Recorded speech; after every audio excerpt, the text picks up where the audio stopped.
I am 103 years old, and people still ask me why I am here. I have buried friends, watched seasons change, and learned a truth most people discover too late. There is one thing I almost never did in my life, and it quietly protected my body, my heart, and my breath. Listen carefully, because this lesson is simple, uncomfortable, and powerful for those willing to change. I was born in a time when life did not offer many choices, and perhaps that was a hidden gift. There were no machines to make things faster, and no voices telling us to want more than we needed. Food was simple, sometimes scarce, but always respected. Every grain of rice mattered, and every meal was eaten with gratitude, not distraction. From a young age, I learned patience because there was no alternative. When you are raised without excess, you understand limits early, and limits teach humility. I worked while my body was still small, helping my family in ways that felt normal, not heroic. There was no talk about dreams or ambitions like people speak today. The goal was clear and honest: survive with dignity and care for one another. Hardship did not feel like punishment, it felt like responsibility. Because of that, I did not grow up believing the world owed me anything. I accepted disappointment without anger and success without arrogance. This early acceptance shaped how my heart reacted to pain later in life. When things went wrong, I did not feel betrayed by existence. I simply adjusted and continued. Many people today grow up surrounded by comfort, yet they struggle deeply when life becomes uncomfortable. I believe my long life began in those early years where simplicity trained my mind to stay calm and my expectations to stay realistic. A calm expectation is a powerful protection because frustration is one of the fastest ways to wear down the body and spirit. As I grew older, I learned that pain does not disappear just because a life is simple. Even in quiet times, the heart can still be wounded. I experienced disappointment from people I trusted and situations I could not control. There were moments when words hurt more than hunger ever did, and silence felt heavier than physical labor. I lost people I loved, not only to death, but also to distance and misunderstanding. Those experiences taught me that suffering is not selective. It visits everyone regardless of age or effort. When I was younger, I cried in private and allowed myself to feel the sadness fully. I did not pretend to be strong all the time because pretending only pushes pain deeper into the body. Many people believe strength means hiding emotions, but I learned that strength is the ability to acknowledge pain without letting it turn into bitterness. I watched others carry their wounds for decades, repeating the same stories, reliving the same anger, growing smaller inside as the years passed. I did not want that life. Each painful experience became a quiet lesson rather than a permanent scar. I accepted that people act from their own fears and limitations, not always from cruelty. This understanding softened my reactions and protected my peace. Pain visited me, but it did not stay. I let it pass through, like a storm that leaves the air clearer afterward. I believe this choice preserved my health more than any medicine ever could.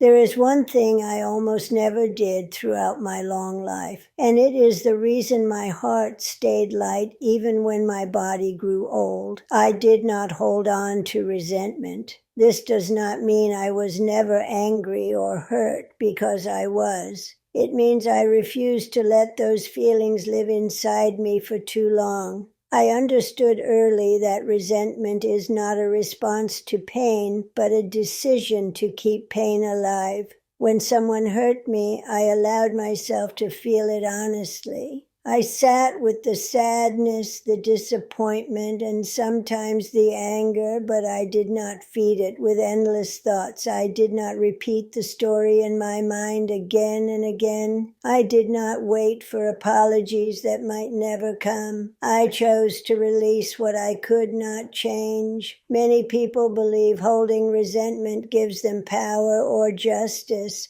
but in truth, it only drains the one who carries it. I watch people grow tense, suspicious, and tired from emotions they refuse to let go. Their bodies aged faster than their years. I did not want my final decades to be spent replaying old wounds. Letting go was not weakness, it was protection. It allowed my breathing to stay calm, my sleep to remain deep, and my days to feel lighter. I learned that forgiveness is not something you give to others, it is something you give to yourself, so your body can rest. By refusing to live with resentment, I made space for peace, and peace quietly carried me through the years without resistance. As the years passed, I observed how resentment quietly changes people, and this became one of the clearest lessons of my life.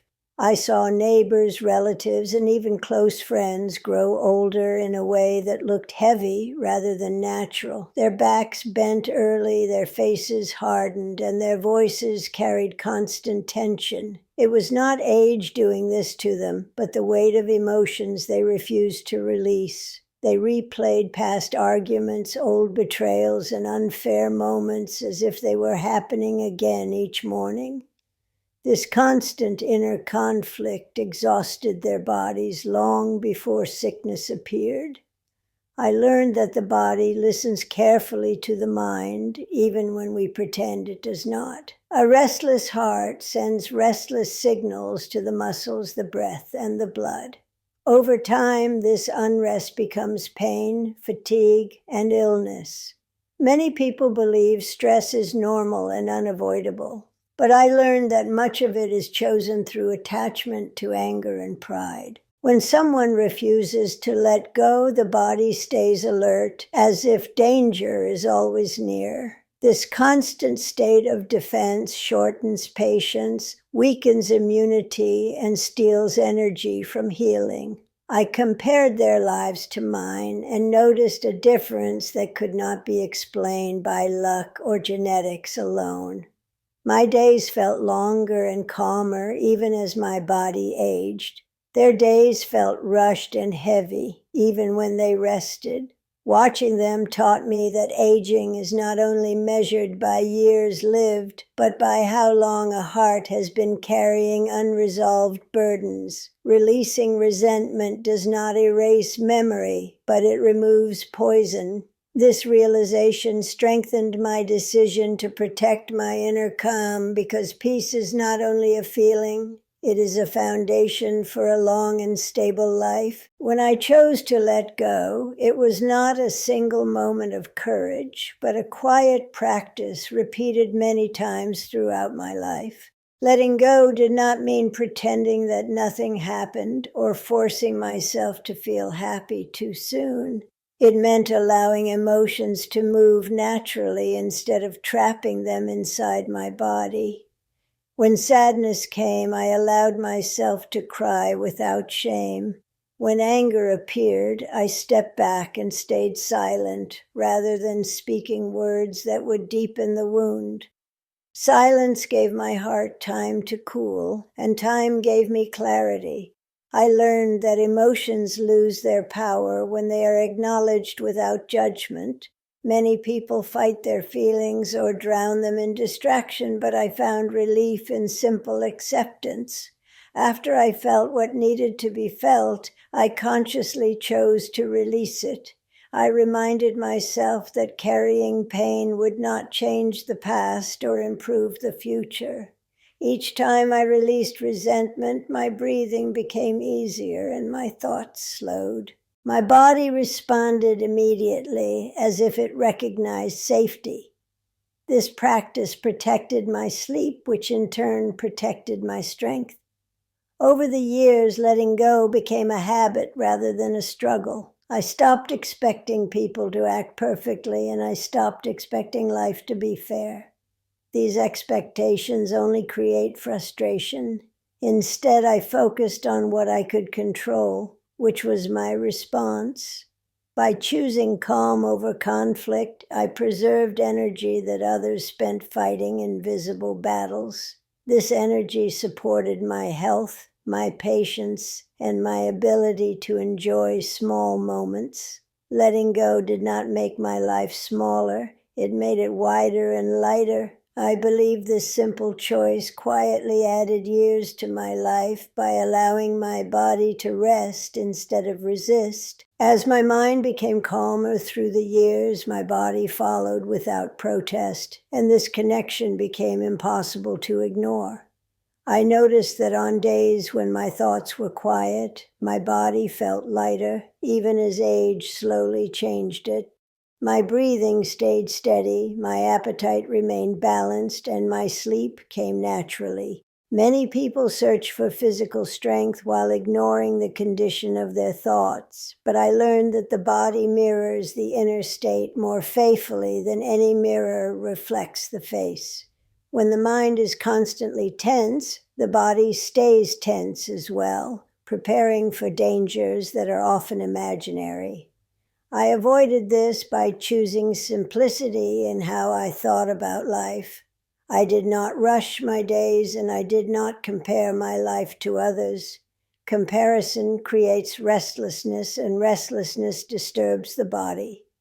I moved slowly, not because I was weak, but because I respected my energy. Even small movements felt meaningful when done with awareness. I listened carefully to signs of tiredness and rested without guilt. Many people ignore these signals, believing productivity defines worth, but exhaustion is not a badge of honor. By honoring calmness, my body remained cooperative rather than resistant. Illness visited me less often, and when it did, it passed without fear. I believe my body trusted me because I did not force it into constant stress. Calmness became a form of nourishment, just as important as food or water. This harmony between mind and body allowed me to age gently rather than violently. While time inevitably changed my appearance, it did not steal my sense of balance. In this way, peace was not just emotional comfort, it was physical protection that quietly carried me forward year after year. Living simply became one of the most important choices I made, even though it never felt like a sacrifice to me. I never chased excess because I learned early that wanting too much creates constant dissatisfaction.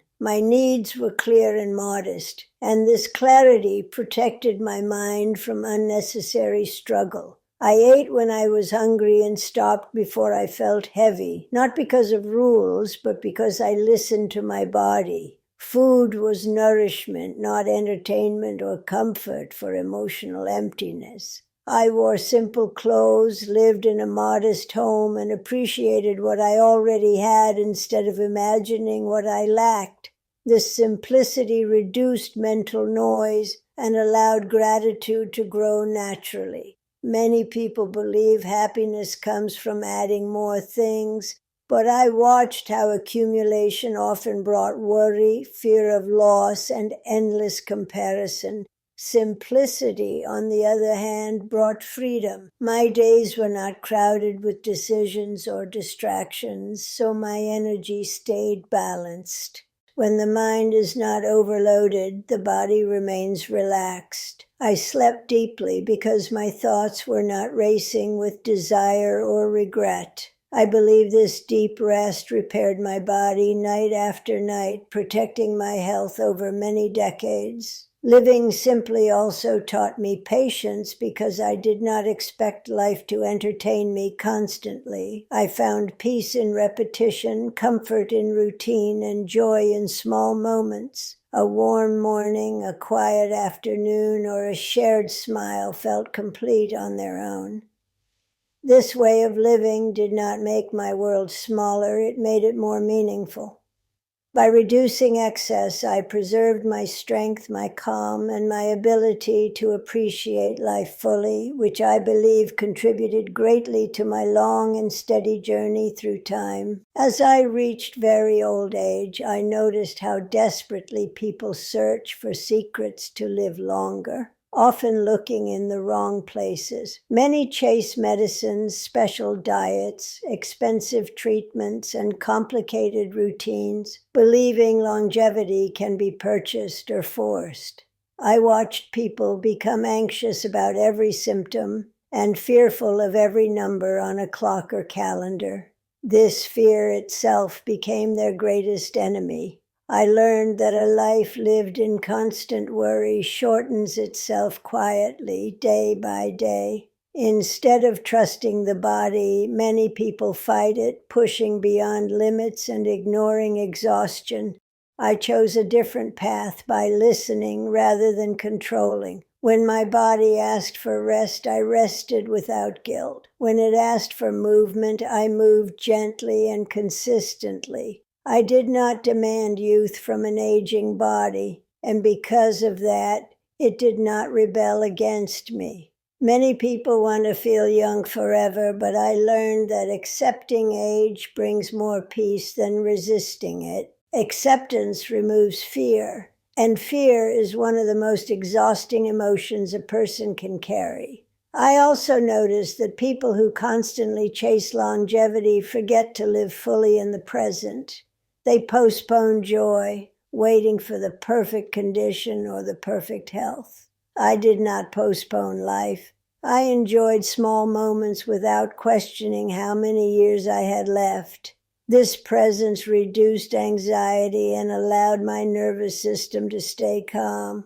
I believe calmness protected my organs more effectively than any supplement. Longevity is not built through obsession, it is built through balance. When life is lived with moderation, patience, and acceptance, the body responds with resilience. Aging then becomes a gentle transition instead of a frightening decline. Now that I have reached 103 years of life, I understand that the greatest lesson is not how long I lived, but how lightly I carried my days. Time did not spare me from loss, pain, or change, but it taught me how to walk through them without breaking myself. I learned that life becomes heavy when we insist on controlling what cannot be controlled and holding on to what is already past.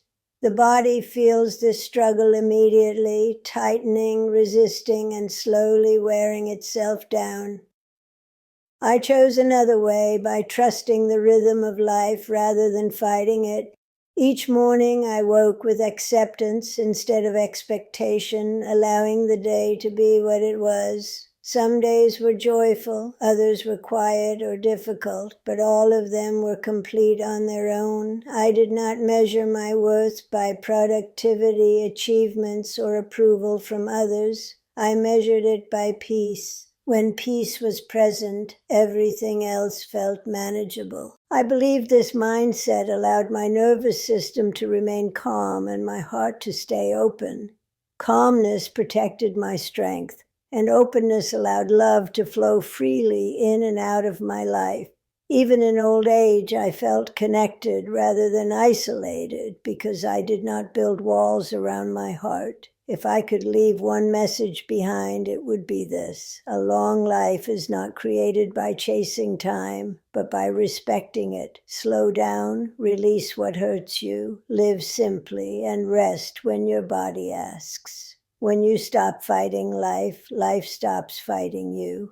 That quiet agreement between acceptance and gratitude carried me safely into old age, and it is the truest secret I have ever known.